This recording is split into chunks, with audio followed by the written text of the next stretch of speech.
बिस्मिल्लाहिर्रहमानिर्रहीम अस्सलाम वालेकुम। आज जिस चीज़ को हम देखने जा रहे हैं that is security. Security problem क्या है? सबसे पहले हम देखते हैं system secure if resources used and accessed as intended under all circumstances unachievable. So जब हम बात करते हैं कि हम कंसीडर करते हैं कि हमारा जो सिस्टम है वो उस वक्त सिक्योर होगा कि जब हम उससे अपने रिसोर्सेज को एक्सेस करना चाहें,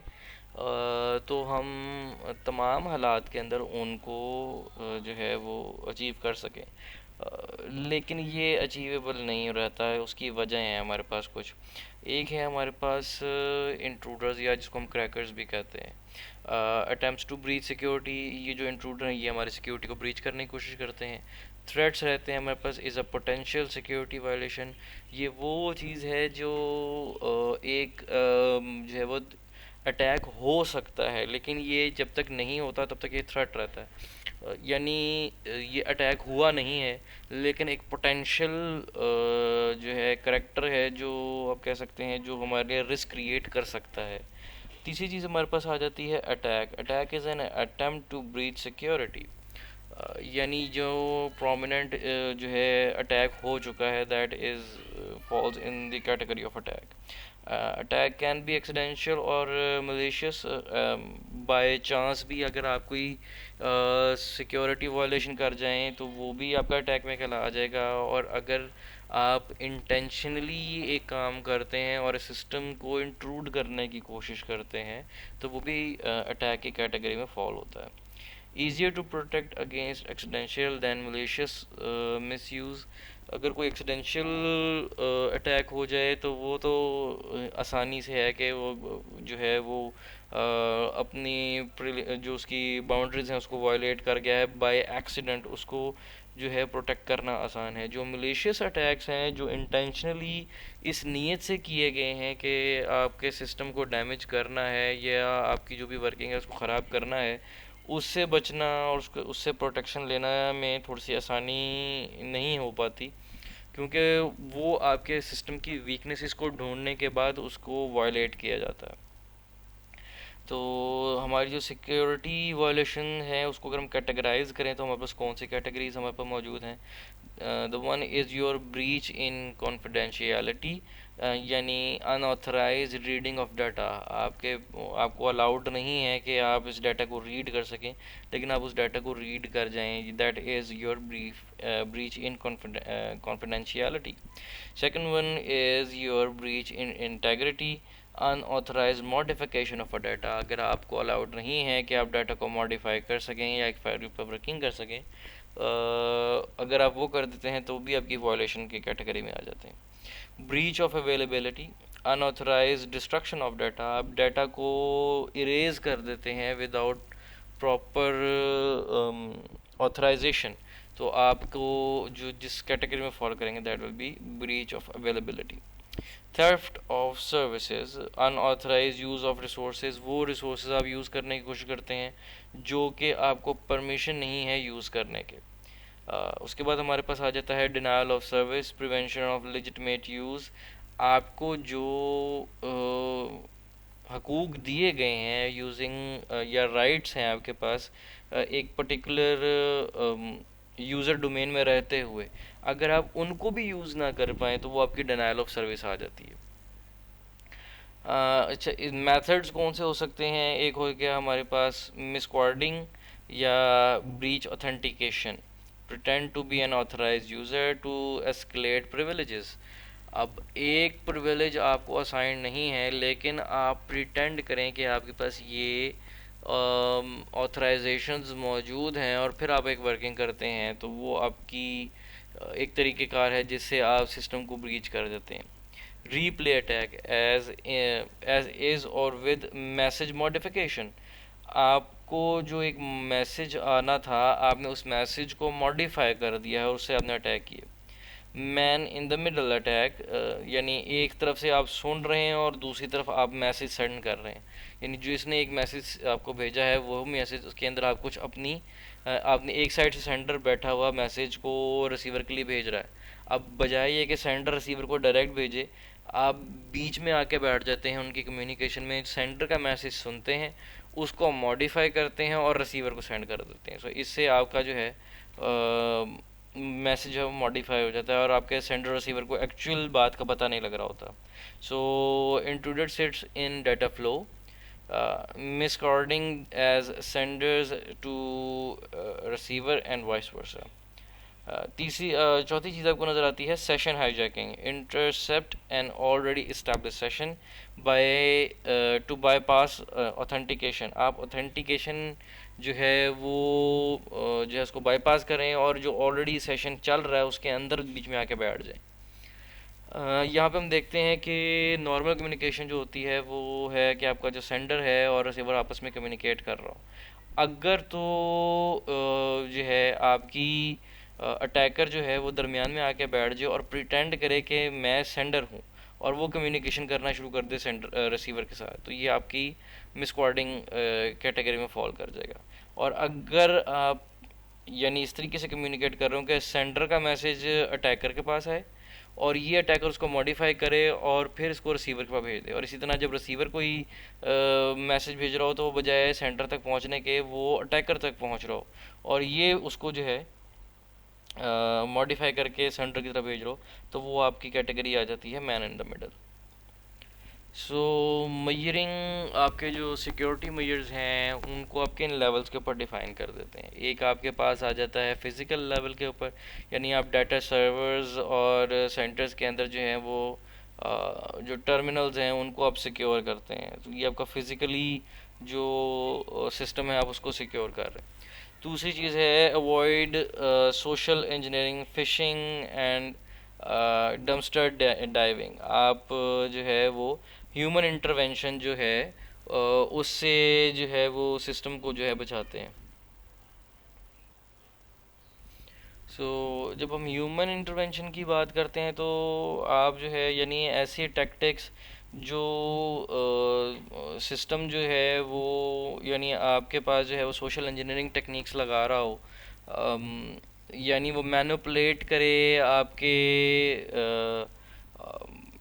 जो है सेंडर्स को और उनसे जो है उनकी कॉन्फिडेंशियल इंफॉर्मेशन ले और उस इंफॉर्मेशन को यूज़ करते हुए जो है सिस्टम को जो है वो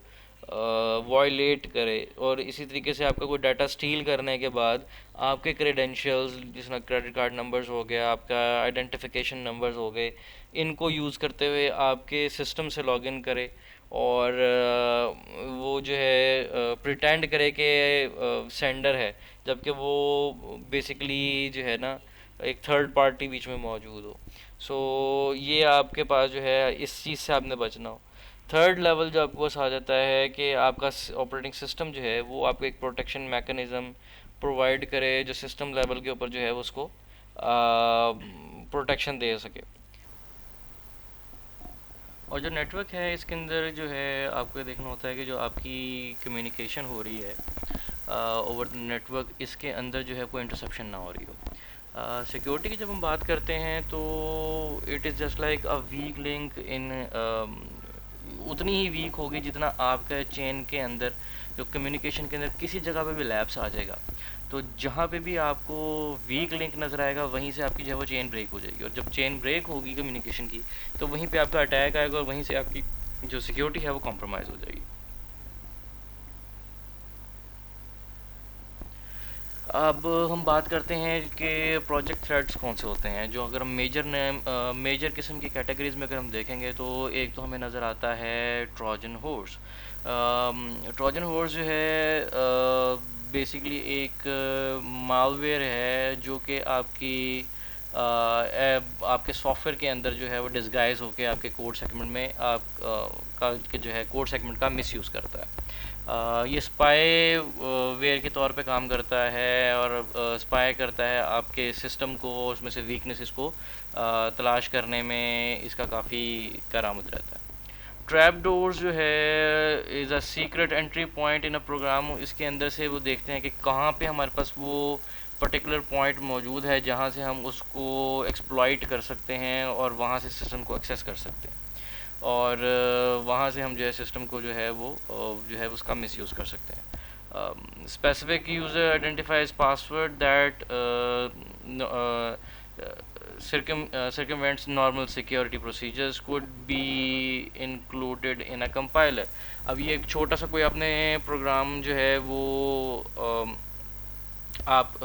प्रोग्राम मेन प्रोग्राम के अंदर एक छोटा सा कोड लिख के रख देते हैं जो कि ऑन द रन टाइम जो है वो आपके सिस्टम के अंदर सीक्रेटली जो है वो सर्च आउट करता है कि आपके सिस्टम में किस जगह पे एक ऐसे वीक पॉइंट्स हैं, ऐसे होल्स मौजूद हैं जिनको एक्सप्लॉइट किया जा सकता है, और उनके थ्रू आप सिस्टम को जो है वो उसकी डाटा लीकेज की जा सकती है, या वहाँ से आप जो है किसी भी एंट्री पॉइंट्स को आप क्रिएट कर सकते हैं। इसी तरह हमारे पास आ जाता है लॉजिक बॉम्ब,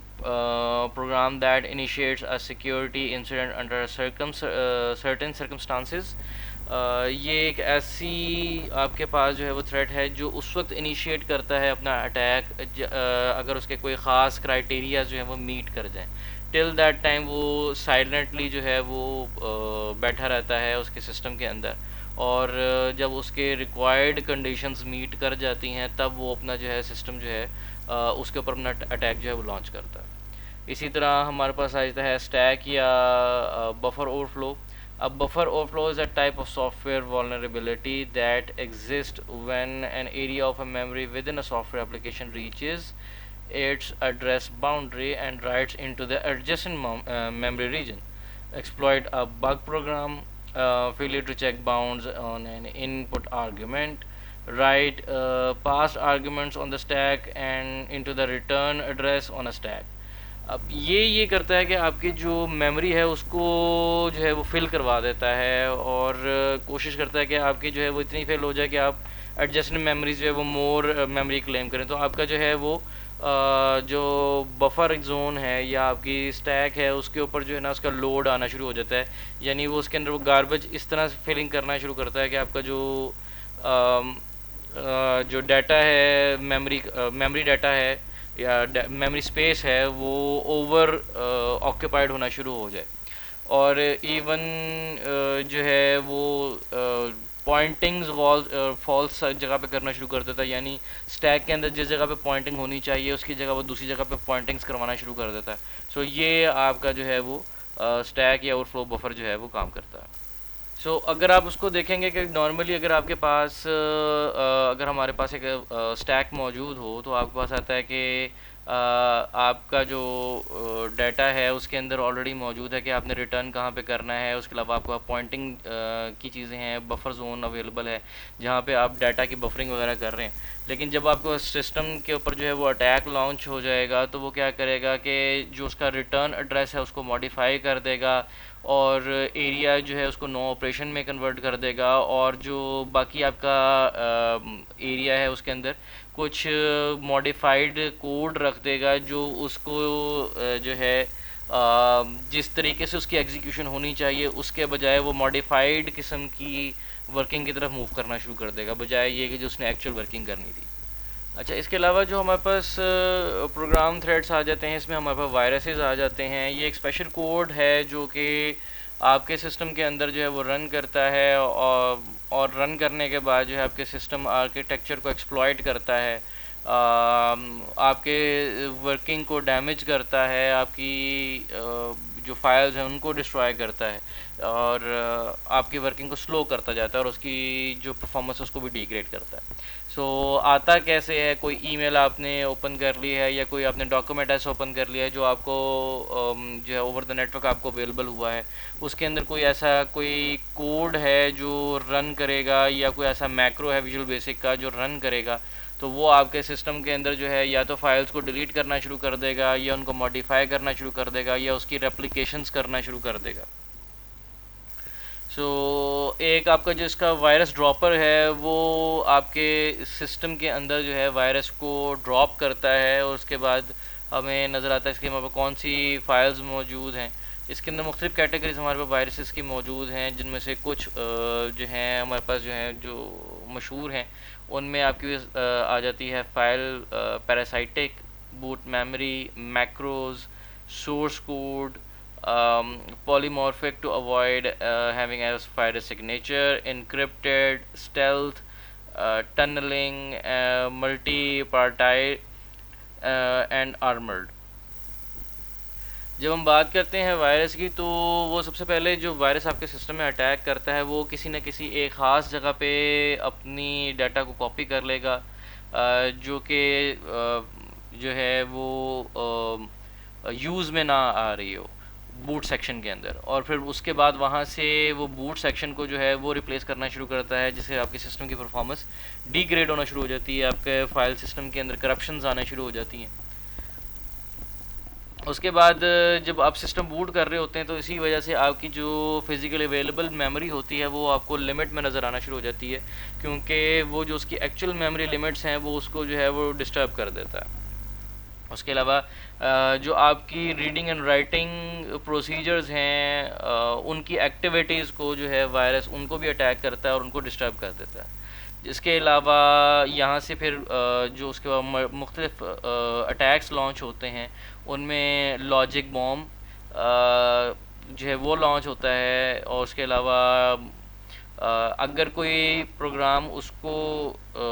रिमूव करने की कोशिश करे तो वो उसको भी रोकने की कोशिश करता है। उसके अलावा जब भी कोई रिमूवेबल ड्राइव उसके साथ अटैच होती है, ये उसके अंदर भी उसको भी इन्फेक्ट कर देता है, ताकि ये जिस जिस सिस्टम के साथ वो जाके अटैच होगी ये उस सिस्टम को जाके जो है वो इन्फेक्ट कर दे। Attacks still common and still occurring, ये अटैक्स आपके सिस्टम्स के ऊपर होते रहते हैं, और डेफिनेटली उसके मुताबिक आपको जो आपका जो सिक्योरिटी मैकेनिज़्म है उसको आपको अपग्रेड भी करना पड़ता है। Attacks moved over the time from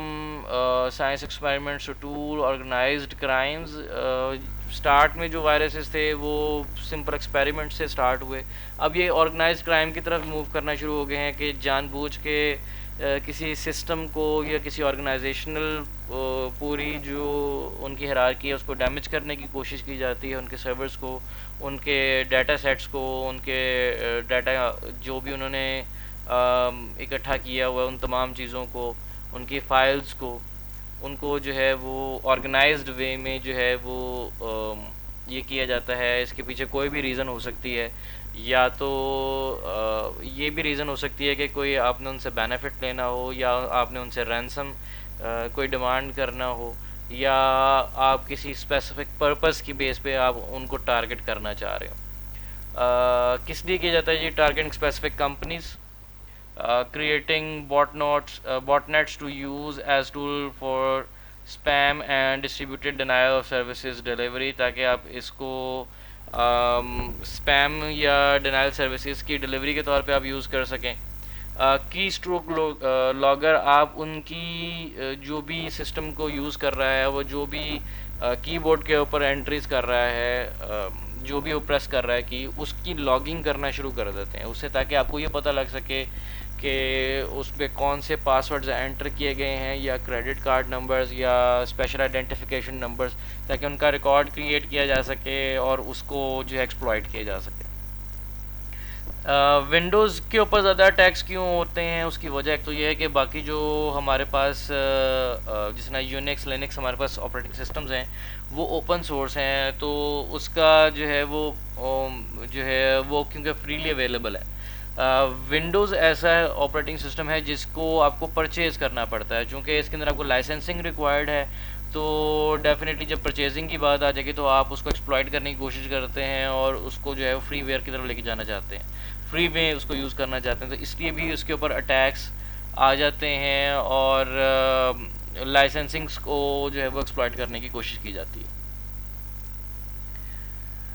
system और नेटवर्क लेवल के जो थ्रेड्स हैं उसके अंदर क्या है, some systems open rather than secure by default, reduce attack surface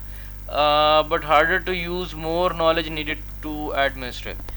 basically जिस अगर आपके ओपन सोर्स सिस्टम्स भी अवेलेबल हैं तो उनका यूजेज इतना आसान नहीं है। विंडोज़ के ऊपर अटैक की वजह भी है कि लोगों का ज़्यादातर लोग जो हैं वो विंडोज़ को यूज़ करते हैं, क्योंकि लिनक्स यूनिक्स का जो यूज़र है उसको थोड़ा नॉलेज बेस बेहतर चाहिए अपना वर्किंग करने के लिए, क्योंकि वो ज़्यादातर उसके अंदर जो वर्किंग है वो कमांड बेस के ऊपर काम कर रहे हैं। GUI बेस पे वर्किंग उतनी ज़्यादा कॉमन नहीं है आपके ओपन सोर्स के अंदर। वहाँ पे आपकी कमांड बेस पे वर्किंग ज़्यादा की जाती है। तो वहाँ पे आपको उसके ऊपर वर्किंग के लिए नॉलेज बेस भी बेहतर चाहिए, ताकि आप उसको बेहतर काम कर सकें। Network threats are harder to detect and prevent. Protection system आपका वीक होता है, उस वजह से आपका जो है नेटवर्क के ऊपर जो है वो अटैक जो है ज़्यादा मुश्किल होता है डिटेक्ट करना और उसको प्रिवेंट करना। More difficult to have a shared secret on which to base access. No physical limit one system attached to internet. जब आप सिस्टम को इंटरनेट से अटैच कर देते हैं तो उसके पास जो डाटा रिसीविंग की कैपेबिलिटी है और वो कहाँ से आ रही है उसको कैप्चर करना हर मरतबा इतना आसान नहीं है, क्योंकि वो इतना बड़े मीडियम के साथ कनेक्ट हो जाती है कि डाटा पैकेज कहाँ से शेयर होता हुआ आपके पास आ रहा है, इसको डायरेक्टली डिटेक्ट करना कि वो एक्चुअली सोर्स से आ रहा है या नहीं आ रहा, उसको डिटेक्ट करना इतना आसान नहीं रह जाता। उसके लिए फिर आपको स्पेशल क्राइटेरियाज डिफ़ाइन करने पड़ते हैं जिसके ऊपर देख के आप ये परसीव कर सकें कि ये एक्चुअली राइट लिंक से ही आपको डाटा रिसीव हो रहा है। लेकिन उसके अंदर भी अटैक्स आपके पास आते रहते हैं और उसके अंदर फिर आप उसको मॉडिफाई करते हैं with the passage of time अपनी सिक्योरिटी प्रोटोकॉल्स को। Even determining the location of a connecting system is difficult. IP addresses is only knowledge. आपके पास जो है जब आप ओवर द नेटवर्क आप डाटा शेयरिंग हो रही है तो आपको एक्चुअल लोकेशन को परसीव करना बहुत मुश्किल हो जाता है। आपके पास जो सिर्फ एक मीडियम है कि उसका एड्रेस क्या है, वो आईपी एड्रेस आपके पास अवेलेबल होता है। लेकिन ये देखा गया कि over the passage of time लोग जो हैं वो रेप्लिकेट कर देते हैं अपना आईपी एड्रेस, जो स्निफिंग या इस टाइप का टूल यूज़ कर रहे हों और आपके सिस्टम को जो है वो उसकी सिक्योरिटी को ब्रीच करने की कोशिश कर रहे हो, तो वो डेफिनेटली अपनी एक्चुअल लोकेशंस जो हैं वो हाइड करते हैं। तो जब वो हाइड कर रहे हैं तो आपको एक्चुअल लोकेशन तक पहुंचना इतना आसान नहीं होता, क्योंकि आपके पास जो सिर्फ एक मैकेनिज़्म मौजूद है इसको ट्रैक करने का, वो आईपी एड्रेस अवेलेबल हो रहा होता है। वॉर्म्स, इसके अलावा हमारे पास थ्रेड्स मौजूद हैं। ये क्या करते हैं, spawn mechanism stand on program होता है। Internet worms exploit the Unix network features, remote access and bug in your programs, exploit the trusted relationship between mechanisms used by RSS to access friendly system without use of password. जब आप systems को over the network use कर रहे होते हैं, specially जिसमें आप remote access में काम कर रहे हैं, आपने एक सिस्टम को दूसरे सिस्टम के साथ जो है वो रिमोटली एक्सेस किया हुआ है, यानी आप एक सिस्टम के आगे डायरेक्टली अवेलेबल नहीं है और आप लेट से कि आपका सिस्टम जो है वो किसी XYZ लोकेशन पर मौजूद है और आप लेट से कि लंदन में बैठे हैं, उसको एक्सेस करने की कोशिश कर रहे हैं, तो ओवर द नेटवर्क आप उसको जब एक्सेस करेंगे तो आपका जो वॉर्म्स हैं ये उसको एक्सप्लॉइट करने की कोशिश करते हैं और आपके सिस्टम के अंदर एंटर होते हैं और उसको जो है वो अटैक करते हैं और आपके सिस्टम के साथ अटैच होकर आपके सिस्टम की इंफॉर्मेशन जो है वो ट्रैक कर जाते हैं। ये करता क्या है, ये बेसिकली आपके नेटवर्क को जो थ्रेट करता है उसमें ये है कि आपकी ये बैंडविड्थ जो है उसको कंज्यूम करना शुरू कर देता है और आपके सिस्टम का नेटवर्क को जो है वो ओवरलोड करता है, जिससे आपकी जो बैंडविड्थ है वो आपको अवेलेबल उस तरह नहीं होती और आपकी जो डाटा शेयरिंग की कैपेसिटी है वो स्लो डाउन होना शुरू हो जाती है। जब आप का सिस्टम जो है वो कम्युनिकेट करता है ओवर द सिस्टम, तो मोरिस इंटरनेट वॉर्म जो था ये स्टार्ट के अंदर जो एक प्रोपोगेट हुआ था, वो बेसिकली आपका यही करता था कि आपको जितने भी उसको पॉसिबल वेज नज़र आते हैं, आपका इन्फेक्टेड सिस्टम जो है वो उन तमाम वेज से आपके टारगेट सिस्टम के ऊपर जो है वो अटैक करता है और हर चीज़ के ऊपर अटैक करता है, जिससे आपके जो है सिस्टम के अंदर जो एक तो बैंडविड्थ का ओवरलोड हो जाता है और उससे आपका सिस्टम जो इफेक्ट हो जाता है और ये जिससे सिस्टम से कनेक्ट होता जाएगा उस सिस्टम को स्लो करता जाएगा, उसकी फाइल्स को डैमेज करेगा और उस सिस्टम को नेटवर्क से जो है ना उसका नेटवर्क को जो है वो ओवरलोड करना शुरू कर देगा। उसके अलावा हमारे पास जो थ्रेट मिलता है उसमें है आपकी port scanning, automatically attempt to connect to a range of ports और a range of IP addresses, detecting for an answer service protocol, detection of OS and version running on a system. उसके बाद क्या है जी, has a database of protocols and bugs and exploits to apply against a system. Frequently launched from a zombie system to decrease traceability. जो port scanning है ये basically इसको use करते हैं attackers to find a weak point to attack and break into the system, क्योंकि यहाँ से आपका सिस्टम जो है वो उसके वीक पॉइंट्स उसको नज़र आते हैं कि कौन सी पोर्ट्स उसको अवेलेबल है जहाँ से वो अपना डाटा जो है वो एंटर कर सकता है और वहाँ से फिर अपना अटैक जो है वो लॉन्च कर सकता है। और उसकी वो बेसिकली स्कैन करता है कि आपके पोर्ट के अंदर वल्नरेबिलिटी कहाँ पे अवेलेबल है ताकि वो उसको जो है वो एक्सप्लॉइट कर सके अपने सिस्टम को, एक थ्रेट को जो है आपके सिस्टम के अंदर लॉन्च करने के लिए। डिनाइल ऑफ सर्विस बेसिकली है कि आप आपके जो टारगेट सिस्टम है उसकी जो आपको ऑलरेडी आपको एज ए यूज़र जो है जो भी प्रिविलेजेस हैं कि आप उसके अंदर बैठ के फंक्शनैलिटीज़ जो है वो परफॉर्म कर सकें, वो आपको जो है वो सर्विसेज का डिनाइल कर देता है। वो यानी आप जो है वो वर्किंग कर नहीं पाएंगे। सच एज़ के अगर आप कोई हैंड शेकिंग करना चाह रहे हैं, कोई आप जो है ओवर द नेटवर्क जो है ओवर द नेटवर्क आप कोई कम्युनिकेशन करना चाह रहे हैं, लेकिन उसको डेफिनेटली जब भी हमारी कोई वर्किंग स्टार्ट होती है या कम्युनिकेशन स्टार्ट होती है तो पहले दोनों साइड की सेंडर और यूज़र की जो है पहले ओवर द नेटवर्क जो है वो हैंड शेकिंग होती है ताकि आपका सिस्टम जो है ऊपर में सिंक्रोनाइज्ड हो जाए ताकि वो डाटा सेंड कर सकें और रिसीव कर सकें। तो जब आपकी ये हैंड शेकिंग होनी है तो डिनाइल ऑफ सर्विसेज जो हैं वो आपको ये जो है यहाँ पे प्रॉब्लम आती है कि ये आपके सिस्टम की हैंड शेकिंग को स्टार्ट करने में तंगी करना शुरू कर देता है, या तो उसको रोक देगा या उसके अंदर इतनी कंजेशन क्रिएट कर देगा कि आप जो है वो उसको कनेक्टिविटी ही कर नहीं पाएंगे। अब यहाँ बात करते हैं कि क्रिप्टोग्राफी क्या चीज़ है। क्रिप्टोग्राफी एक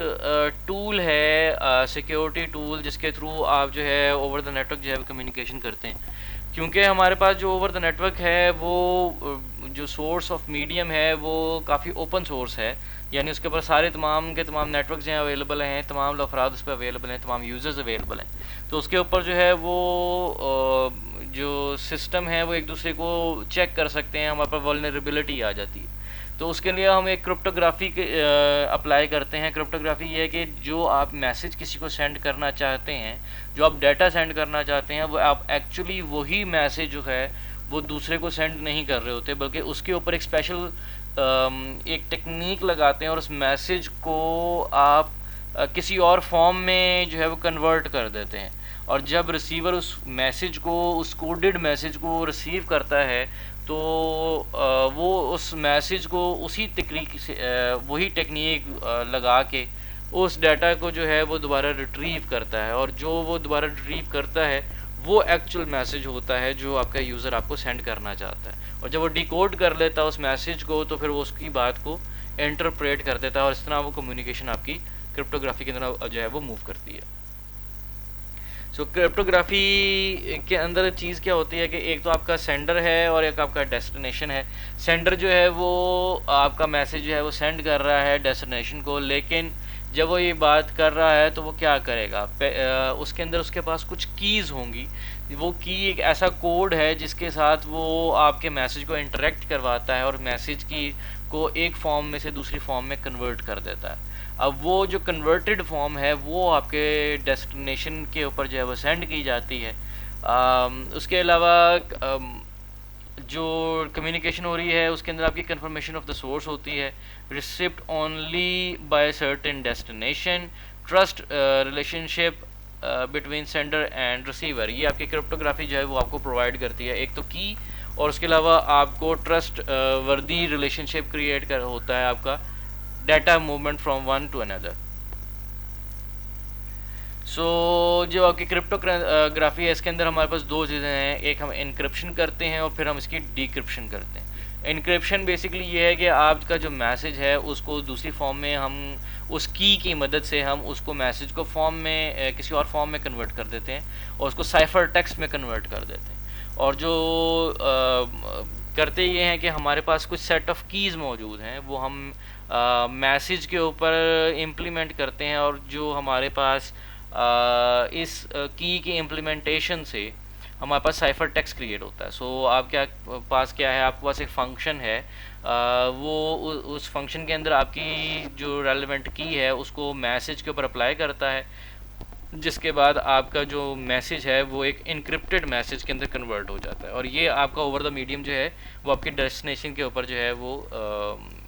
पहुंचा दिया जाता है। अब जब आपके पास ये डेस्टिनेशन पे पहुंच जाता है तो वहाँ पर आपका जो डिक्रिप्शन का मैकेनिज़्म है, जो वहाँ पर डिक्रिप्शन का फंक्शन लिखा गया है, वो अपनी की को इसके ऊपर मैसेज के ऊपर जो है वो अप्लाई करता है, और साइफर टेक्स्ट के ऊपर जब ये अप्लाई होता है तो उससे आपका मैसेज जो है वो डिक्रिप्ट होकर आपका जो एक्चुअल मैसेज है उसके अंदर कन्वर्ट हो जाता है। और इसी तरीके से आप जो है वो जो मैसेज है अब आप उसको रीड कर सकते हैं, ताकि अब ये मैसेज जो है इसको, चूँकि अगर कोई दरमियान में ऑन द राउट जिसको वो मैसेज मिलेगा भी तो उसको एक्चुअल मैसेज नहीं मिलेगा कि वो सेंडर जो है वो रिसीवर को कहना क्या चाहता था, तो इसलिए इसके लिए थोड़ी डिफ़िकल्टी क्रिएट हो जाएगी उस मैसेज को रीड करने में। So an encryption algorithm must provide the essential properties given a ciphertext. A computer can compute M such that EKM is equal to C only if it possesses K.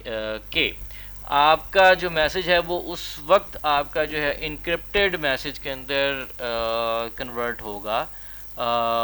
या उसके ऊपर encryption उस वक्त लग सकती है, और इंक्रिप्शन लगने के बाद आपका मैसेज जो है वो साइफर टेक्स्ट के अंदर उस वक्त क्रिएट होगा जब आपके पास जो है वो की मौजूद होगी। दस अ कंप्यूटर होल्डिंग की कैन डिक्रिप्ट साइफर टेक्स्ट, और आपका जो रिसीविंग सेंड है वहाँ पर भी आपके पास की मौजूद होनी चाहिए, ताकि वो उस की को जो है वो यूटिलाइज करते हुए आपके साइफर टेक्स्ट को वापस जो है वो डिकोड कर सके या डिक्रिप्ट कर सके आपके साइफर टेक्स्ट को, और उससे आपका जो एक्चुअल मैसेज है उसको जनरेट कर सके। Since ciphertexts are generally exposed, for example sent over the network, it is important that it is that it be infeasible to derive key from the cipher text. अच्छा, जब आप ये हमें पता है कि हम जो है direct message over the network नहीं अब सेंड कर रहे हैं, हम एक साइफर टेक्स्ट को ओवर द नेटवर्क सेंड कर रहे हैं, लेकिन हमें ये पता होना चाहिए कि हमारी की इस तरीके से तैयार हो रही हो, और ये मैसेज जो हमारी इनक्रिप्शन और डिक्रिप्शन हो रही है वो इस तरीके से हो रही हो कि जब हम ये मैसेज को ओवर द नेटवर्क सेंड करें तो जो थर्ड मैन उस पर अटैक करने की कोशिश कर रहा है वो इसकी की उस टेक्स्ट में से ड्राइव ना कर सके। अब हमारे पास दो किस्म के इनक्रिप्शंस मौजूद हैं, एक होती है हमारी सिमेट्रिक और एक होती है जिसमें हमारी सिमेट्रिसिटी जो है वो नहीं अवेलेबल होती। सो जब हम बात करते हैं सिमेट्रिक, तो दैट मीन्स कि दोनों साइड पे जो की जनरेट होगी वो एक ही की होगी, जिससे आपका डाटा इनक्रिप्ट होगा और जिससे आपका डाटा जो है वो डिक्रिप्ट होगा। इसके अंदर ये है कि जो आपका साइफर टेक्स्ट है उसके ऊपर आप जो है, अब ये जब हम बात करते हैं इसके मुख्तलिफ फॉर्म्स हमारे पास मौजूद हैं, DES की, इसके अंदर ट्रिपल DES भी है, यानी इसके अंदर 3 कीज़ जो हैं वो यूज़ हो रही होती हैं, या 3 मरतबा जो है वो उसके ऊपर इंक्रिप्शंस लग रही होती हैं। सो आपका पहली मैसेज के ऊपर जो पहले एक की लगती है, फिर उसको आप जो है वो डिक्रिप्टिव की लगाते हैं, और उसके बाद आपकी जो तीसरी की है वो इसके ऊपर जो है वो अप्लाई की जाती है, जिसके बाद आपका साइफर टेक्स्ट जो है वो रेडी होता है, वो आपके पास जो है उसके बाद आपका डाटा जो है वो ओवर द मीडियम जो है वो ट्रांसमिट हो जाता है। सो अगर हम इसकी ट्रेडिशनल साइफर की बात करें तो हमारे पास जो साइफर है इसकी दो मेन कैटेगरीज मौजूद हैं। One is your transposition ciphering and second one is substitutional ciphering. और सब्स्टिट्यूशनल साइफरिंग के अंदर भी जो है वो आपके पास है मोनो अल्फ़ाबेटिक, आप एक से एक अल्फ़ाबेट को चेंज कर दें, और एक हमारे पास आ जाती है पॉली अल्फ़ाबेटिक, जिसमें मल्टीपल अल्फ़ाबेट जो है उनको जो है वो चेंज करते हैं। सो अगर हम बात करें सब्स्टिट्यूशन के अंदर, तो सब्स्टिट्यूशन के अंदर ये है कि हम सिंगल लेटर जो है उसको रिप्लेस कर देते हैं। सो अगर हम बात करें कि हमारे पास ये एक प्लेन टेक्स्ट मौजूद है, तो उसके साथ आपने जो है वो साइफरिंग टेक्स्ट जो है आपने देखेंगे तो उसके अगेंस्ट जो बेसिकली टेक्स्ट जो है वो आपको मूव कर रहा है वो कुछ और है, यानी ए की जगह क्यू जा रहा है, बी की जगह डब्ल्यू जा रहा है। सो आपने लेटर्स को है जो है वो रिप्लेस कर दिया। अब ये भी है कि हम सिंगल सिंगल लेटर के बजाय हम मल्टी लेटर को जो है वो इस तरीके से रिप्लेस कर रहे हो, सब्सिट्यूट कर रहे हो। तो उसमें सिंगल लेटर भी आ जाता है, डायग्राम भी आ जाता है, ट्राईग्राम भी आ जाता है। डायग्राम बेसिकली दो दो लेटर्स को आप रिप्लेस करते हैं, और ट्राईग्राम्स के अंदर जो है हम तीन तीन लेटर्स को जो है वो रिप्लेस करना शुरू करते हैं। सो बेसिकली क्या होगा, एक्सेस 3 कोड भी इसकी एक मिसाल मौजूद है, यानी जो भी आपके पास लेटर है उसको 3 मरता जो है वो आप एक्सेस कर दें। सो दैट मीन्स के बी बेसिकली यहाँ पे है, तो 1 2 और जो तीसरा कोड है वो इसकी जगह आप उसको रिप्लेस करेंगे। सो बी की जगह ई जाएगा, सी की जगह आ जाएगा D E and F, F जो है उसको आप सेंड करेंगे। सो आपके पास जो 3 का शिफ्ट है, यानी एक जो भी लेटर आएगा उसके अंदर आप 3 ऐड कर दें और वो वाला लेटर जो है उसकी जगह आप सेंड कर दें। तो इसी तरह जब जिस साइड पे आप उसको रिसीव करेंगे वहाँ पे भी यही होगा कि जितना आपने शिफ्ट करके भेजा उतना शिफ्ट आप उसके अंदर रिप्लेस कर देंगे, यानी जितना आपने एक्सेस किया था उसका एक्सेस आप ख़त्म करेंगे तो आप वापस लेटर के ऊपर वापस आ जाएंगे। सो ट्रांसपोजिशन का तरीक़ेकार ये है कि आपने कोई की बना दी है, लेट से 1 2 3 एंड 4, तो आपको जो नज़र आएगा कि जो डाटा आपका जा रहा है अगर वो 1 है यहाँ पे तो वो पोजीशन जो है 1 से 3 पे चली जाएगी, और 2 जो है वो पोजीशन 1 पे चला जाएगा, 3 जो है वो 4 पे चला जाएगा, और 4 जो है वो 1 पे चला जाएगा। तो अगर आप इस साइड से डाटा सेंड कर रहे हैं एनक्रिप्ट करके, तो इधर आपको एनक्रिप्टेड ब्लॉक ऑफ डाटा मिल जाएगा, और जब आपके पास रिसीविंग साइड पे आपको डाटा मिलेगा तो इसी साइड से आप उसको प्लेस करवाएंगे, तो आप जो है वो एक्चुअल डाटा जो है वो इस साइड से अचीव कर लेंगे। सो सिमेट्रिक करने का तरीक़ेकार ये है कि सपोज़ कि हमारे पास एक लेटर थे जो हम टेक्स्ट सेंड कर रहे थे, दैट इज़ योर ट्रांसपोजिशन, तो हम उसको जो है वो प्लेस कर देते हैं एक मैट्रिक्स फॉर्म के अंदर। हमने उसके अंदर रोज़ एंड कॉलम्स जो है वो हम बना लेते हैं, हमने डाटा प्लेस कर दिया, और जो अगर हमारे पास एक्स्ट्रा जगह आ गई तो हमने उसको जो है वो आर्बिट्रेरी नंबर से जो है वो रिप्लेस कर दिया। अब हमने क्या किया, जब हम ट्रांसपोजिशन करेंगे तो हम इनकी ऑर्डर को चेंज कर देंगे। सो अगर आप ये देखेंगे कि आपके पास ये जब हम इसकी इंक्रिप्शन करने जा रहे हैं तो इसके जो कॉलम्स हैं वो आपस में चेंज हो जाएंगे। सो आपने जो कीवर्ड यूज़ किया that is 43152, so that means कि जो पहला कॉलम है वो 4 पे चला जाएगा, पोजीशन नंबर 4 पे चला जाएगा, और सेकंड वाला जो है वो 3 पे चला जाएगा, उसके अलावा 5 जो है वो 4 पे आ जाएगा, और जो है वो इस तरीके से आपका रिप्लेसमेंट हो जाएगी। सो आपने देखा कि जो आपका, इसमें दोबारा पीछे करता हूँ, तो आप देख सकते हैं कि फोर्थ था आपका NINX, तो अब NIX जो है वो आपका फोर्थ पोजीशन से उठ के जो है वो आपका फर्स्ट पोजीशन पे आ गया, और जो फर्स्ट पोजीशन वाला था वो आपका थर्ड पोजीशन पे चला गया। सो आपका जो फर्स्ट पोजीशन वाला था वो थर्ड पे आ गया है, तो आपको नज़र आता है कि TPI ये आपको पोजीशन नंबर 3 पे नज़र आ गया। सो आपने ये इसकी जो है वो चीज़ें चेंज कर दी। तो अब आपको जो साइफर टेक्स्ट आपको मिलेगा वो आपको आ जाएगा NIX। अब हम इसका कॉलम वाइज इसको जो है वो रीड करना शुरू करेंगे। NIX ASN, ये आपका पहला कॉलम आ गया, ये आपका सेकंड कॉलम आ गया, ये थर्ड कॉलम आ गया, ये फोर्थ आ गया, और ये इसके बाद आपका 5th कॉलम आ गया। तो ये जब आपके पास शिफ्ट हो गया है, और जब आप इसको वापस इसको जो है रिसीव करेंगे तो आप इसी तरीके से इसी कीवर्ड के मुताबिक इसको रिप्लेस कर देंगे, यानी हम इसको वापस जब इसको दोबारा रिसीव करेंगे, रिसीविंग एंड पे जाके हम इसको दोबारा रीऑर्डर करेंगे तो हमारे पास एक्चुअल नंबर जो है हमारे पास अवेलेबल हो जाएगा। इसी तरह हमारे पास इसकी एक और मिसाल हमारे पास मौजूद है कि लेट से कि हमारे पास हम एक प्लेन टेक्स्ट है जो हम सेंड करना चाहते हैं। Let's say please transfer $1 million to my Swiss bank account 622। हमने ये टेक्स्ट जो है वो हमने सेंड करना है, एक मैसेज सेंड करना है। तो हम इसको जब प्रोसेस करेंगे तो सबसे पहले इसके अंदर जो गैप्स हैं हमने उनको ख़त्म किया, और इस पूरे लेटर को हमने एक कंबाइन उसमें फॉर्म में ले आए। अब उसके बाद हमने क्या किया है कि हमने एक कीवर्ड जनरेट किया है जो कि हमारे पास है मेगाबक। हमने मेगाबक लिख दिया है, और उसके बाद जो है इसका जिसके लिए जो अल्फ़ाबेट का जो नंबर है वो हमारे पास आ गया है। विच इज़ योर 74512836, जो कि इनका अल्फ़ाबेट का नंबर है, यानी आपका इसकी पोजीशन अवेलेबल हो गई है कि ये इसकी पोजीशन क्या है आपके अल्फ़ाबेट ऑर्डर के अंदर। अब हमने क्या किया, इसके नीचे पूरा मैसेज को है वो टाइप किया है, which is please transfer $1 million to my Swiss bank account 622। और इसके बाद जो है वो चूंकि हमारे पास कोई मैसेज नहीं था तो हमने इसको फिल करने के लिए आर्बिट्रेरी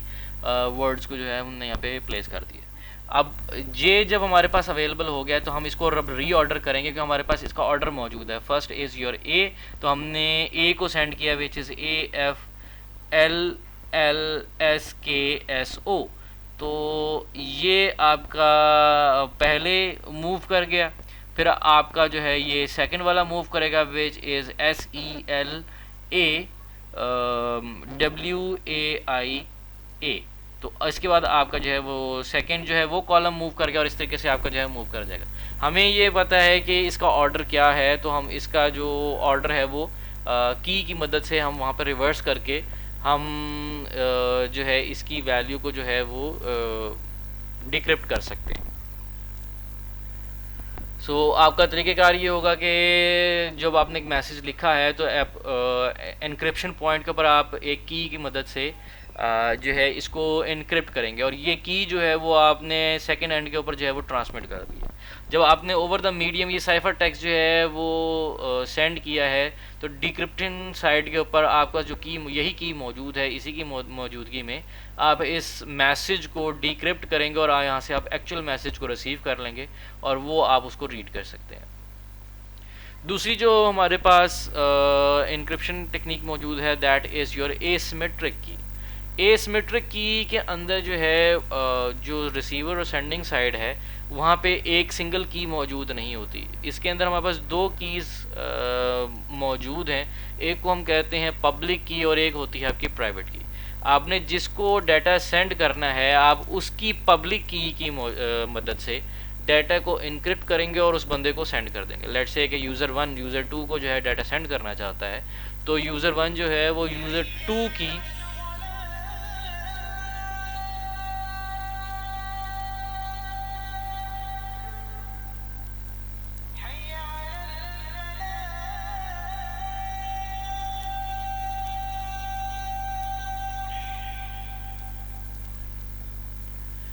यूज़र 1 जो है वो यूज़र 2 की पब्लिक की को यूज़ करता हुआ उस डाटा को इनक्रिप्ट करेगा और इनक्रिप्ट करने के बाद जो है वो डाटा सेंड कर देगा यूज़र 2 को। यूज़र 2 जो है वो अपनी प्राइवेट की को यूज़ करते हुए उस डाटा को जो है वो डिक्रिप्ट करेगा। जब डाटा आपका एक मरतबा इनक्रिप्ट हो गया है जिसको यूज़र 1 ने इनक्रिप्ट किया है, अब वो उसको ख़ुद भी डिक्रिप्ट नहीं कर सकता क्योंकि उसके पास जो है वो डिक्रिप्टिंग की मौजूद नहीं है। सो दैट मीन्स कि पब्लिक की जो है वो इनक्रिप्शन तो कर सकती है लेकिन डिक्रिप्ट नहीं कर सकती। डिक्रिप्शन के लिए आपको प्राइवेट की रिक्वायर्ड है जो कि यूज़र के अपने पास मौजूद है। ये डाटा उस वक्त तक जो है वो लीक आउट नहीं हो सकेगा जब तक आपके पास उस यूज़र की प्राइवेट की मौजूद ना हो। अगर आपके पास उसकी प्राइवेट की मौजूद है फिर तो आप उसको डाटा को डिक्रिप्ट कर लेंगे, लेकिन अगर आपके पास उसकी प्राइवेट की मौजूद नहीं है तो आप उसको डिक्रिप्ट नहीं कर सकते क्योंकि पब्लिक की सिर्फ इनक्रिप्शन कर सकती है, डिक्रिप्शन नहीं कर सकती। इसकी जो मशहूर साइफर टेक्निक है that is your RSA which is Rivest Shamir Adleman block ciphering. इसके अंदर हम क्या करते हैं कि आपके जो सिस्टम है वो दो जो यूज़र है उसके लिए वो ये एक सेट ऑफ कीज़ जो है वो जनरेट करता है, एक एनक्रिप्शन की और एक इसकी डिक्रिप्शन की। जो डिक्रिप्शन की है वो उस यूज़र की अपनी प्राइवेट की है जिसकी मदद से वो अपना डाटा जो उसको रिसीव हुआ है वो उसको डिक्रिप्ट करके ओपन करके देख सकता है। जबकि जो उसकी इनक्रिप्शन की है वो पब्लिक की है, वो उसको जो है वो अवेलेबल कर देता है ओवर द नेटवर्क कि जिसने भी मुझे डाटा सेंड करना है वो इस इनक्रिप्शन की को यूज़ करते हुए मुझे डाटा सेंड कर दे।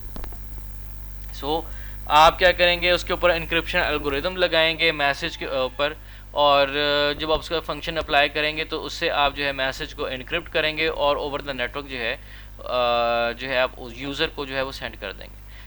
जब यूज़र के पास जो है वो आपका साइफर टेक्स्ट अवेलेबल होगा, आप उसके ऊपर जो है यूज़र जो है अपना डिक्रिप्शन फंक्शन अप्लाई करेगा और उससे जो है वो अपना जो एक्चुअल मैसेज है वो रिसीव कर लेगा।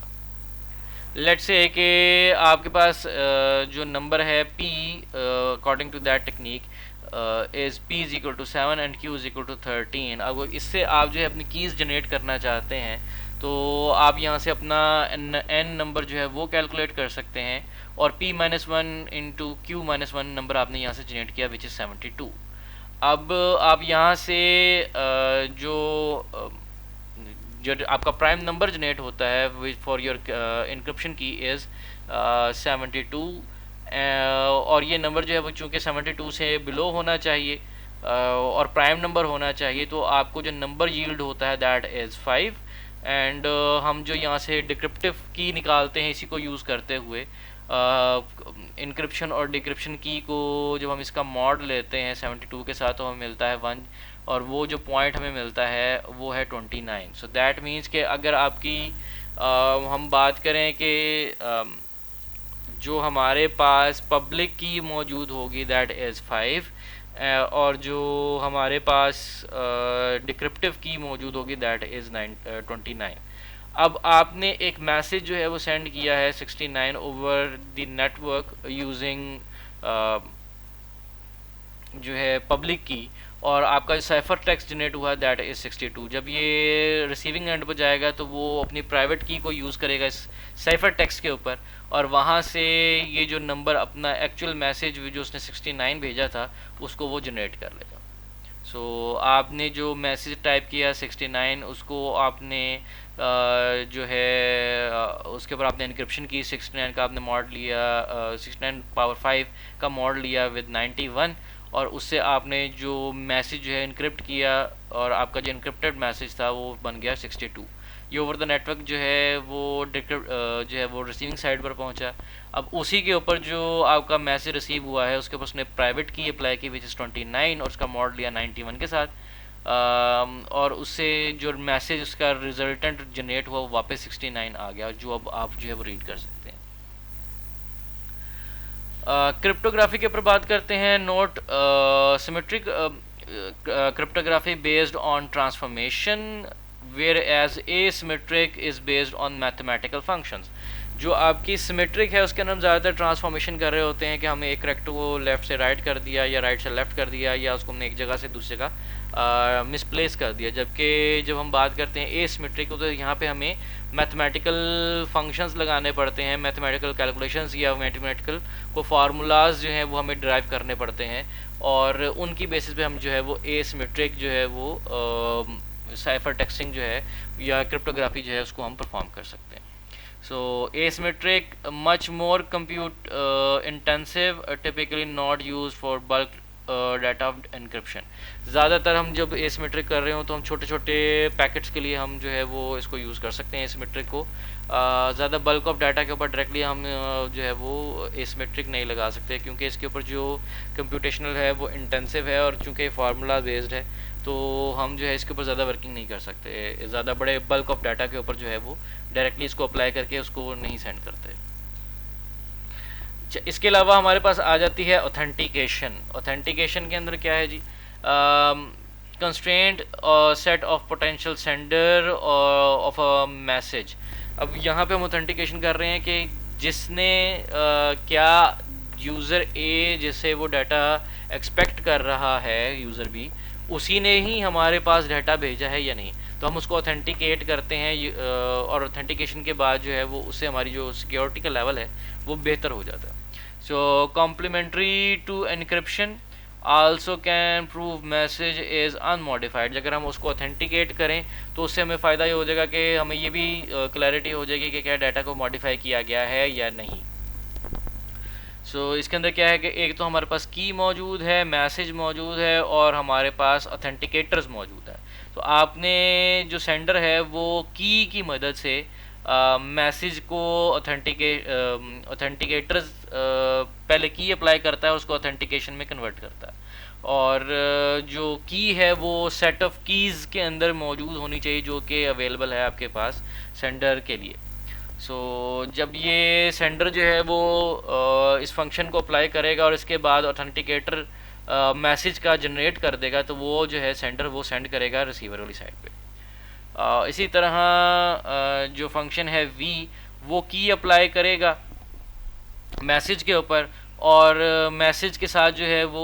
ऑथेंटिकेटर को पहले मल्टीप्लाई करेगा और उसके ऊपर की जब अप्लाई करेगा तो उसको पता लगेगा कि क्या डाटा जो है वो सेंडर ने सेंड किया भी है या नहीं। अगर तो डाटा ऑथेंटिकेशन आपको फॉल्स आ जाती है, दैट मीन्स कि जो डाटा है वो एक्चुअल यूज़र ने सेंड नहीं किया। और अगर आपके पास जो है वो ट्रू आती है, दैट मीन्स के डाटा जो है वो यूज़र ने ही सेंड किया है। अब आप उस डाटा को जो है वो यूज़ कर सकते हैं। अच्छा, इसी के अंदर जो है वो मुख्तलिफ चीज़ें भी हैं कि हम ऑथेंटिकेशन और इनक्रिप्शन दोनों को मर्ज भी कर सकते हैं, कि आपने ऑथेंटिकेशन कर ली कि क्या डाटा सेंडर ने भेजा है, और उसके अंदर फिर आप उसको जो है वो इनक्रिप्शन जो है वो अप्लाई करते हैं ताकि डाटा जो है वो उसकी जो है वो रास्ते में इसको जो है वो जब ओवर द मीडियम उसको सेंड किया गया है तो उसको कोई और रीड भी ना कर सके। ऑथेंटिकेशन किस तरह करेंगे? For a message M, a computer can generate an authenticator. आपका जो मैसेज है उसके अगेंस्ट एक ऑथेंटिकेशन जनरेट होगी जो कि रिसीविंग साइड पे उसकी ऑथेंटिकेशन, उसको चेक किया जाएगा क्या वाकई उसकी ऑथेंटिकेशन हुई है कि नहीं उसके की अप्लाई होने के ऊपर। अगर तो ट्रू है तो ये उस वक्त हो सकता है कि अगर दोनों साइडों पे उसकी रेलेवेंट की जो है वो अवेलेबल होगी। दस कंप्यूटर होल्डिंग की can generate authenticator on message so that any other computer possessing key can verify them। अगर की जो जिससे उसकी ऑथेंटिकेशन की गई है, ऑथेंटिकेटर जनरेट किया गया है, वो रिसीविंग साइड पर भी वो की मौजूद है, तो आप उन दोनों कीज़ को इम्प्लीमेंट करते हुए देख सकते हैं कि क्या ऑथेंटिकेशन होती भी है कि नहीं, कि ये मैसेज जो है वो सेंडर ने ही सेंड किया है या नहीं। Computer node holding key cannot generate authenticator on the message that can verify that using VK। अगर तो दोनों की जो है वो मैच नहीं करेगी, तो इसका मतलब ये है कि जिसने सेंडर ने जिसको जो सेंडर प्रिटेंड कर रहा है कि उसने भेजी है, वो उसकी तरफ से मैसेज नहीं आया बल्कि किसी और ने उसको जो है वो मैसेज सेंड किया। Since authenticators are generally exposed, they are sent on the network with the message themselves. It must not be feasible to derive key from the authenticators। ये ओवर द नेटवर्क आप send कर रहे हैं और उसको verify कर रहे हैं कि ये वाकई उसका जो है उसी बंदे ने सेंड किया हुआ है या नहीं,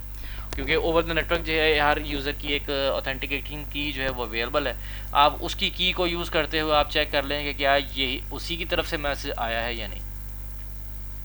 और अगर आपका जो है फंक्शन अप्लाई करने पे वो उसको ट्रू क्रिएट कर देता है, सो दैट मीन्स आपके पास जो है वो मैसेज उधर से आया। अब आप जो है उस मैसेज को की अप्लाई करके जो है उसको ऑथेंटिकेट कर सकते हैं। की डिस्ट्रीब्यूशन जो है अब इसकी जो बेसिकली आ रही है कि चैलेंज है कि आप जो है इसकी की डिस्ट्रीब्यूशन कैसे करेंगे। तो it is done out of the band, या तो आप इसको आउट ऑफ द बैंड इसको सेंड करते हैं। अच्छा, जब हम over out of the band की बात करें, हमारे पास इन बैंड मौजूद है और एक आउट ऑफ बैंड है। इन बैंड ये कि जो आपका एक ऑलरेडी आपका चैनल इस्टेब्लिश हुआ हुआ है कम्युनिकेशन का, आप उसके ऊपर ही जो है अपनी की डिस्ट्रीब्यूशन कर रहे हैं। Out of the band means कि आप एक और उस चैनल के ऊपर जिस पर आप कम्युनिकेशन कर रहे हैं उसके ऊपर अपनी जो कीज़ हैं उसको एक्सचेंज नहीं करते, बल्कि उसके बजाय आप कोई और मीडियम यूज़ करते हैं अपनी कम्युनिकेशन को, अपनी कीज़ की जो एक्सचेंज है उसको कंडक्ट करने के लिए। अच्छा, जब हम एसिमेट्रिक की बात करते हैं तो उसके अंदर यह है कि जी आप पब्लिक जो है वो सेंड कर देते हैं और जो प्राइवेट है उसको आप संभाल के रखते हैं। इवन ये वाली जो डिस्ट्रीब्यूशन है इसको भी हम तरीके से करते हैं, क्योंकि इसके अंदर भी हमें इस चीज़ का ख़तरा रहेगा कि आपका कहीं man in the middle attack जो है वो ना आ जाए, कि अगर आप उसकी की डिस्पर्सल कर रहे हैं तो उसके अंदर मैन इन द मिडल आपकी वो की जो है वो बीच में अगर आ जाता है और वो आपने जो की भेजी है वो उसको रीड करता है और अपनी की किसी और को देता है। सो दैट मीन्स अगर मैन इन द मिडल आ जाएगा तो आपका जो यूज़र ए है, लेट्स से कि ए यहाँ पे मौजूद है और बी हमारे पास इधर मौजूद है, आपके पास एक सी जो है वो इस साइड पे आ जाता है। जब आपकी मैन इन द मिडल आ गया तो कम्युनिकेशन का वही होगा कि आप ए ने जो की जनरेट की बी के लिए, वो बीच में सी ने रीड कर ली, और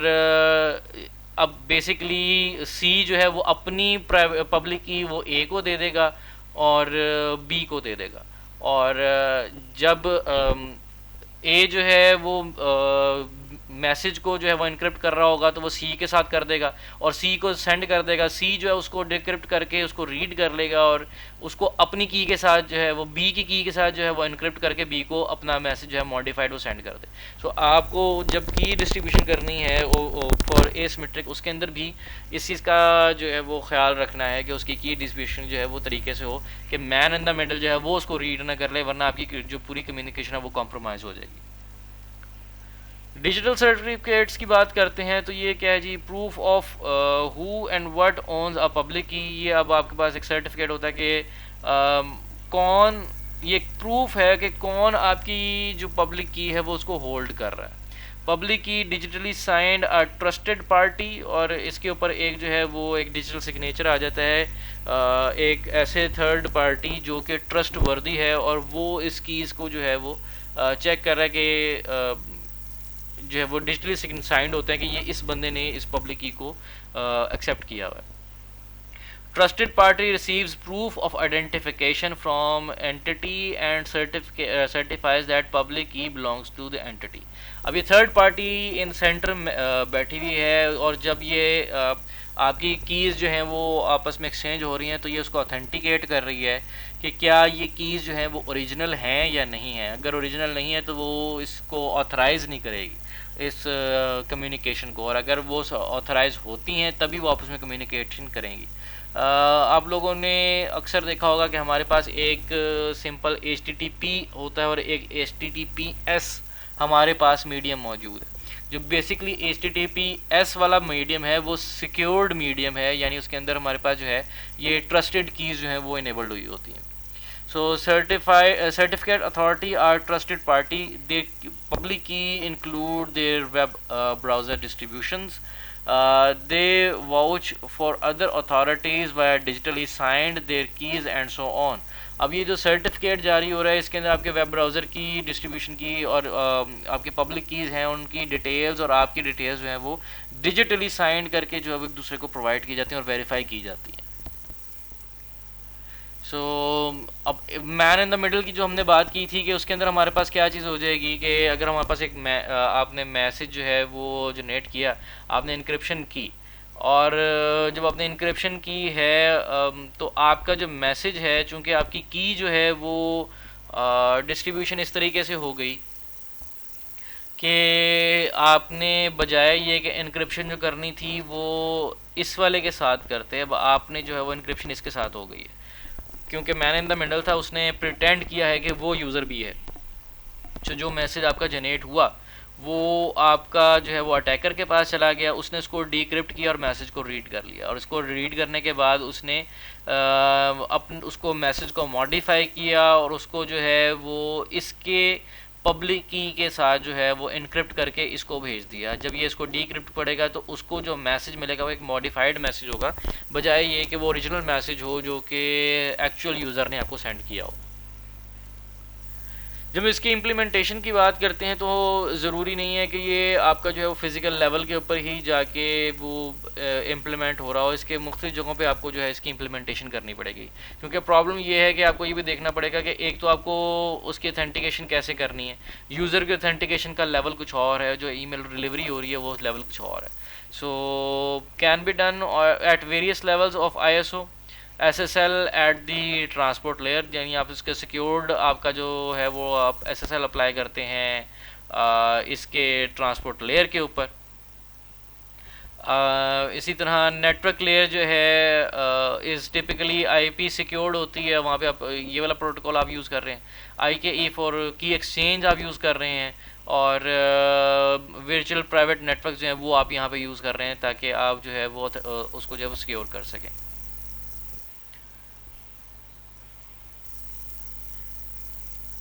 सो जब आप इनक्रिप्शन कर रहे हैं SSL लेवल पे तो उसकी एग्जांपल देखते हैं। Insertion of a crypto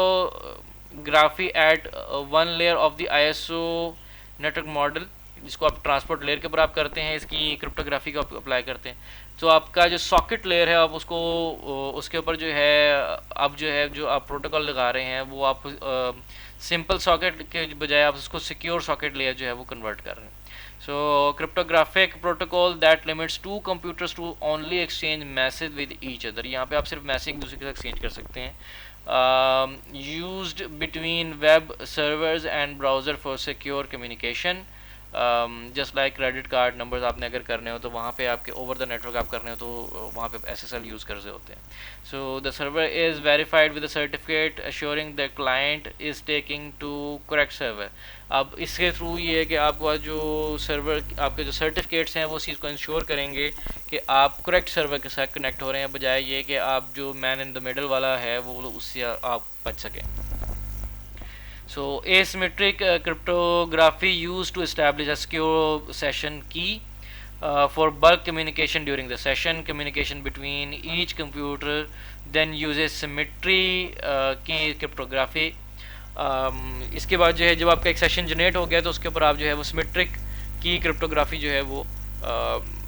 apply करते हुए जो है वो कम्युनिकेशन कर रहे होते हैं, क्योंकि आप यहाँ पे आपने एक बल्क लेवल ऑफ कम्युनिकेशन जो है वो परफॉर्म करनी है बेस्ड ऑन दी सेशन की जो आपको मिली है। यूज़र ऑथेंटिकेशन की बात करते हैं तो critical for identification user correctly as protection system depends on user ID.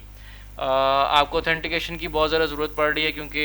अगर आपकी प्रॉपरली आइडेंटिफिकेशन नहीं होगी तो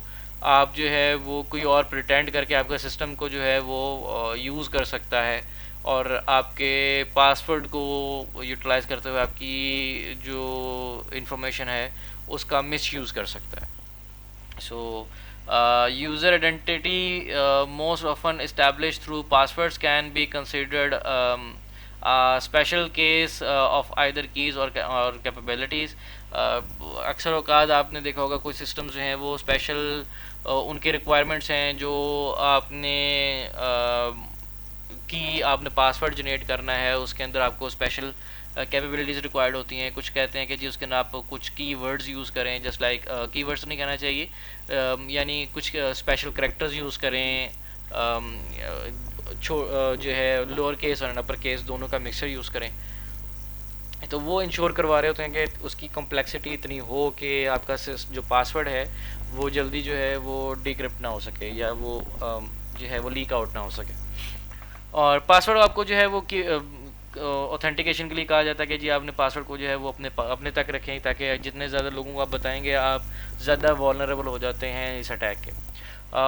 पासवर्ड को आप फ्रीक्वेंटली चेंज करें, अवॉइड करें कि आपने जो पहले पासवर्ड रखा हुआ है उसको बार बार रिपीट मत करें। यूज़ ऑफ नॉन गैसेबल पासवर्ड, ऐसे पासवर्ड्स मत रखें जो कोई इजीली गैसेबल हो। सपोज़ आपका नाम जो है वो एक इजी गैसेबल है, आपका कोई बर्थ डेट है वो एक इजी अगर आप वो रख देते हैं पासवर्ड वो एक इजी एक्सेसिबल है। कोई ऐसे कीवर्ड्स हैं या आपके कुछ लाइफ के कुछ ऐसे इंसिडेंट्स हैं जिनको आप यूज़ करते हुए पासवर्ड बनाते हैं, वो चीज़ें जो हैं उनको अवॉइड करें ताकि वो इजी गैसेबल्स में आ जाते हैं। Log all invalid access attempts but not the password themselves. Unauthorised transfer जो है वो आप ना करें और जितने भी आप इनवैलिड अटैम्प्ट्स हैं उसको लॉग में ज़रूर रखें। Passwords may also either be encrypted और allow to be use only once. इसके अलावा जो पासवर्ड्स हैं में आल्सो भी encrypted and allowed to be used only once. कोशिश करें कि जो आप पासवर्ड है उसको इनक्रिप्टेड फॉर्म में यूज़ करें और एक मरतबा जो आपने यूज़ कर लिया बाद में उसको आप चेंज करें तो उसको दोबारा जो है दोबारा उसको यूज़ मत करें। क्या इनक्रिप्शन से आपको फ़ायदा होगा?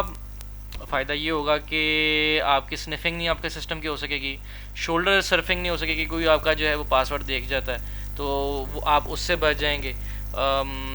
जो आपका की स्ट्रोक लॉगर है वो जिस तरह आपकी जो ट्रोजन है वो आपका की स्ट्रोक की लॉगिंग कर रहा है उससे आप जो है वो बच जाएंगे कि अगर आप उसके अंदर जो है वो इनक्रिप्शन को यूज़ करते हैं। अच्छा, इसके अलावा जब हम पासवर्ड्स की बात करते हैं, encryption to avoid having to keep secrets but keep secrets anyway. Uses super user read only super user only readable files. Use algorithms ease to compute but difficult to invert. अच्छा, इसके अंदर चीज़ ये है कि एक तो आप कोशिश करें कि जो पासवर्ड्स आप बना रहे हैं वो वन टाइम यूज़ करें, उसके अंदर आप उसको जो है फ्रीक्वेंटली चेंज करें। आप इवन जो है वो कुछ फंक्शंस को बना के उनकी बेसिस पे, या आप कैलकुलेटर को यूज़ करते हैं कुछ ऐसा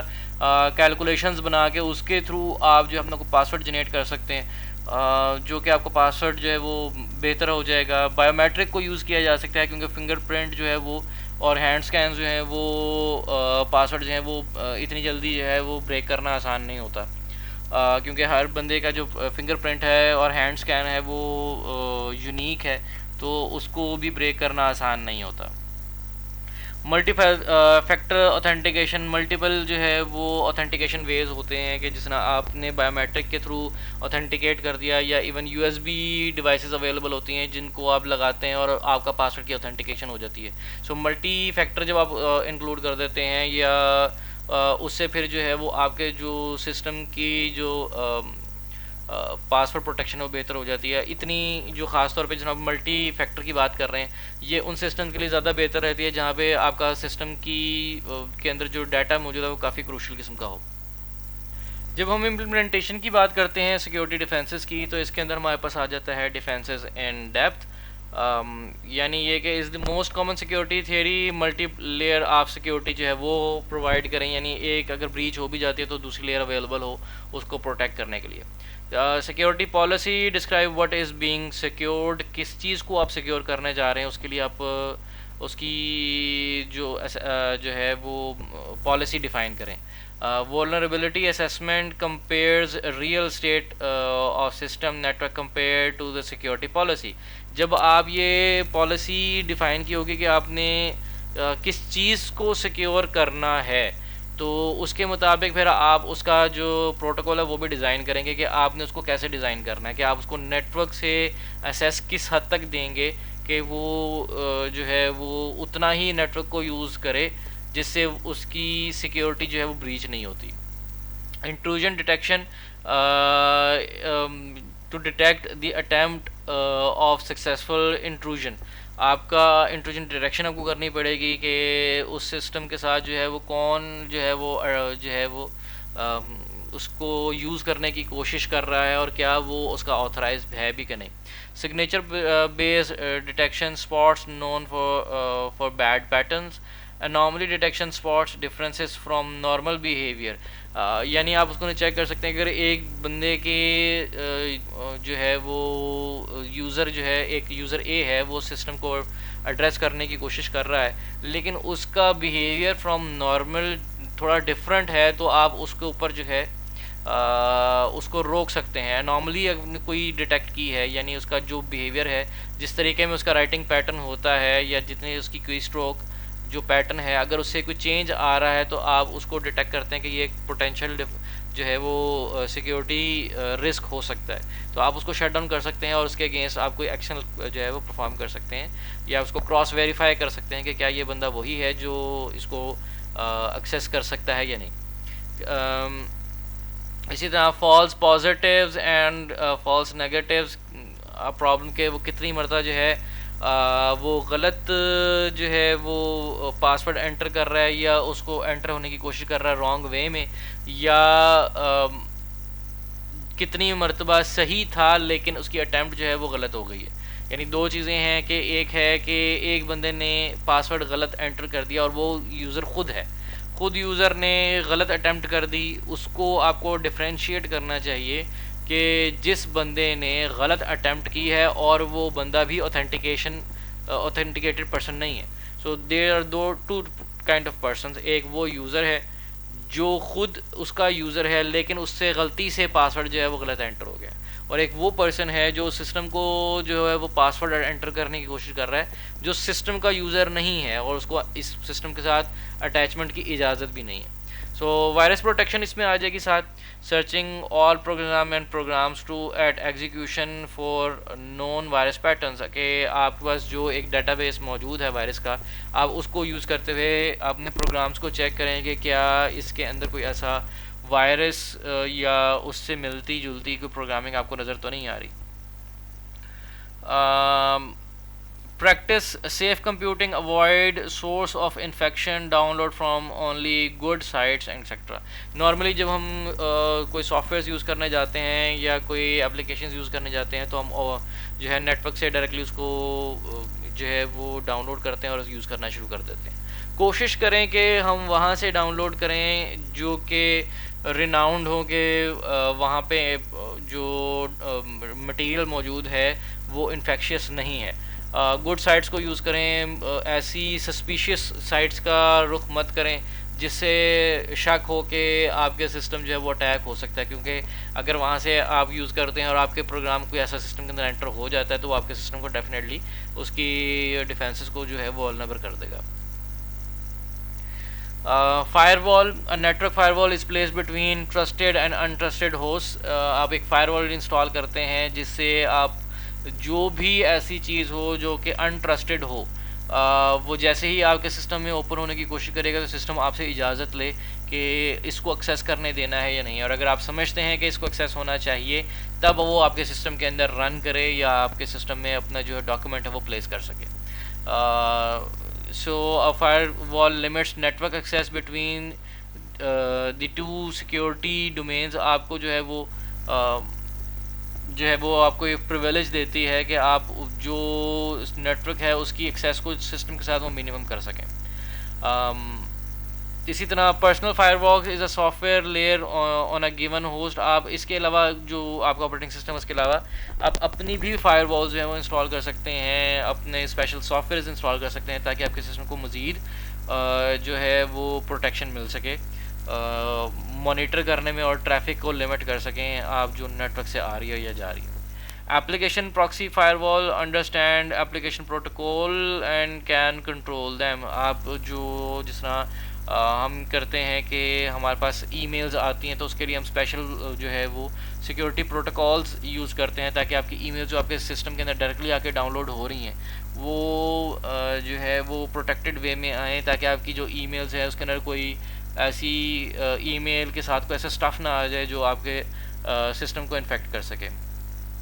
system call firewall monitors all important system calls and apply rules to them. जितनी भी सिस्टम कॉल्स आपके सिस्टम के अंदर रन कर रही हैं उसके ऊपर भी आपकी फायरवॉल जो है वो इंगेज होती है ताकि वो देख सके, मॉनिटर कर सके कि कौन सी सिस्टम कॉल जो है वो खुद से इनिशिएट हो रही है और किसको अब इनिशिएट किया जा रहा है। सो दैट मीन्स कोई ऐसी सिस्टम कॉल जिसको मलिशियस एक्टिविटी जो है वो रन करने जा रही है उसको हम बार कर सकें। इसी तरह कुछ आपके DMZs जो हैं वो इंस्टॉल किए जाते हैं ताकि अगर आपकी कंपनी जो है उसके डाटा को सिक्योर करने के लिए कि आपका इंटरनेट जो है वो डायरेक्ट आपकी कंपनी के सिस्टम्स के साथ आके इंगेज मत हो। आपने एक दरमियान में एक ऐसा सिस्टम्स इंगेज कर दी हैं कि इंटरनेट उनके साथ आके अटैच होता है, वहाँ से डाटा हमारे पास सिस्टम्स के अंदर कंप्यूटर के अंदर जो है वो कंपनी के अंदर जो है वो रन करे, ताकि अगर कोई अटैक लॉन्च होता भी है तो वो उस सिस्टम को जाके अफेक्ट कर दे और आपकी कंपनी के जो इंटीरियर डाटा मौजूद है उसको जो है वो डैमेज ना कर सके। सो हमारे पास जो है वो मुख्तलिफ जो है कंप्यूटर सिक्योरिटी क्लासिफिकेशंस होती हैं। जिसमें हम बात करें कि अगर हम US डिपार्टमेंट डिफेंस की बात करें तो वो उन्होंने उसको 4 हिस्सों में डिवाइड किया हुआ है, A, B, C and D। D minimum security zone है और C उससे ऊपर आ जाती है, यानी C को जो है हम प्रोटेक्शन प्रोवाइड करते हैं थ्रू ऑडिटिंग। इसके 2 क्लासिफिकेशंस हैं, एक यूज़र कंट्रोल है कि वो कितना अलाउ करता है और एक कॉर्पोरेट लेवल है कि कॉर्पोरेट आपके सिस्टम को उस कॉर्पोरेट यानी उस कंपनी के अंदर जो मौजूद है सिस्टम को कितना अलाउड है। एक तो वो लेवल है जो पूरी कंपनी लेवल पे है और एक है यूज़र लेवल के ऊपर कि यूज़र उसको अंदर कितना कंट्रोल देता है।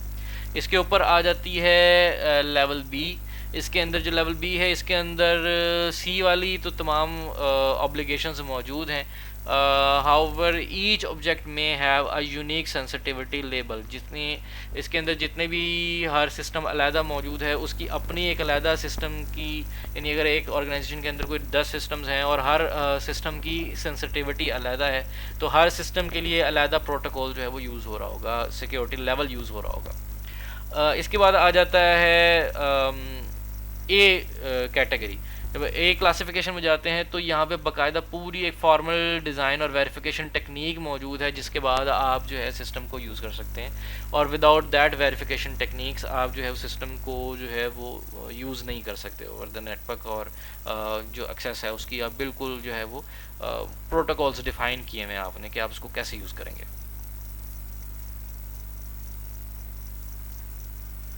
जब हम विंडोज़ की बात करते हैं तो यहाँ पे जो सिक्योरिटी है वो बेस्ड ऑन करती है आपके यूज़र अकाउंट के अंदर, यानी हर अकाउंट की आइडेंटिफिकेशन को जो है वो कुछ प्रिविलेजेस असाइन हैं, वो उसके अंदर अपनी वर्किंग को कर सकता है, उससे ज़्यादा की उसकी प्रिविलेज नहीं है। सो लेट्स अगर हम बात करते हैं कि एक जो है वो गेस्ट यूज़र है, उसके पास जो है वो बहुत मिनिमल किस्म की जो है ऑथेंटिकेशंस अवेलेबल होती हैं या प्रिविलेजेस अवेलेबल होती हैं जिसके अंदर वो बैठ के काम कर सकता है। वो कुछ ऐसे सॉफ्टवेयर जो है वो इंस्टॉल नहीं कर सकता आपके सिस्टम के अंदर जो कि आपके सिस्टम को जो है वो किसी भी किस्म में वो हार्म कर सकें, या इवन किसी भी किस्म का जो है वो जो है वो जो है एप्लीकेशन इंस्टॉल नहीं कर सकता क्योंकि उसका ऑथेंटिकेशन नहीं है। अच्छा, इसी तरह एवरी प्रोसेस गेट्स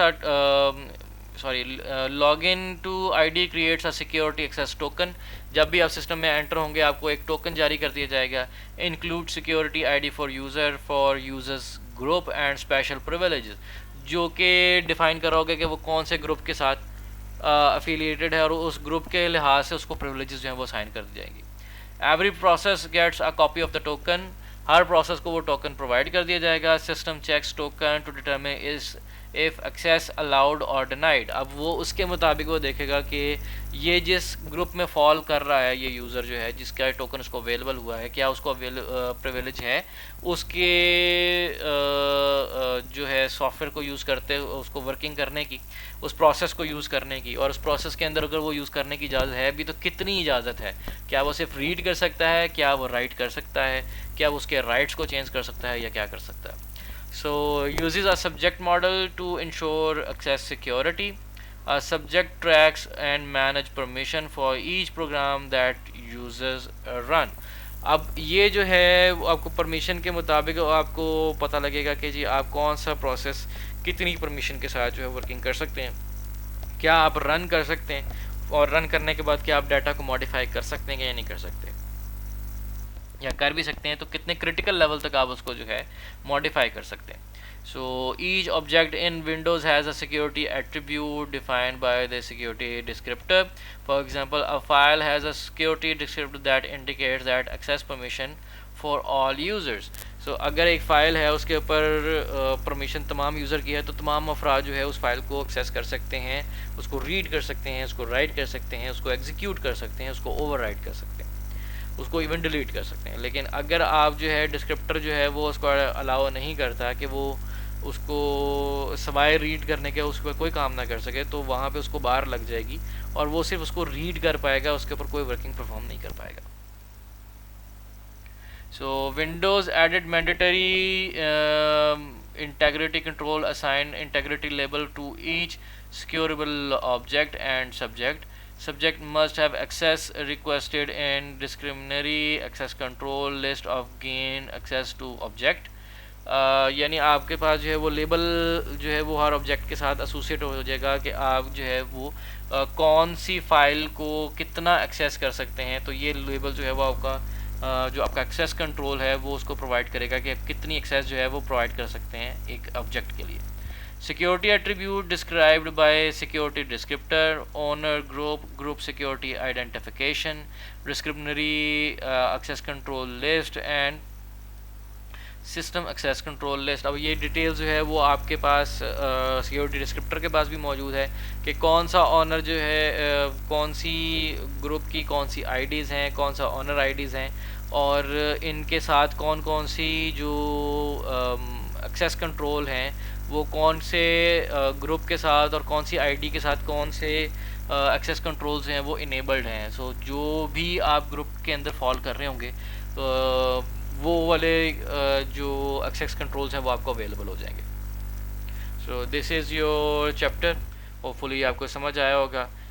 इंशाल्लाह नेक्स्ट टाइम हम नेक्स्ट चीज़ के साथ हाजिर होंगे। अल्लाह हाफिज़।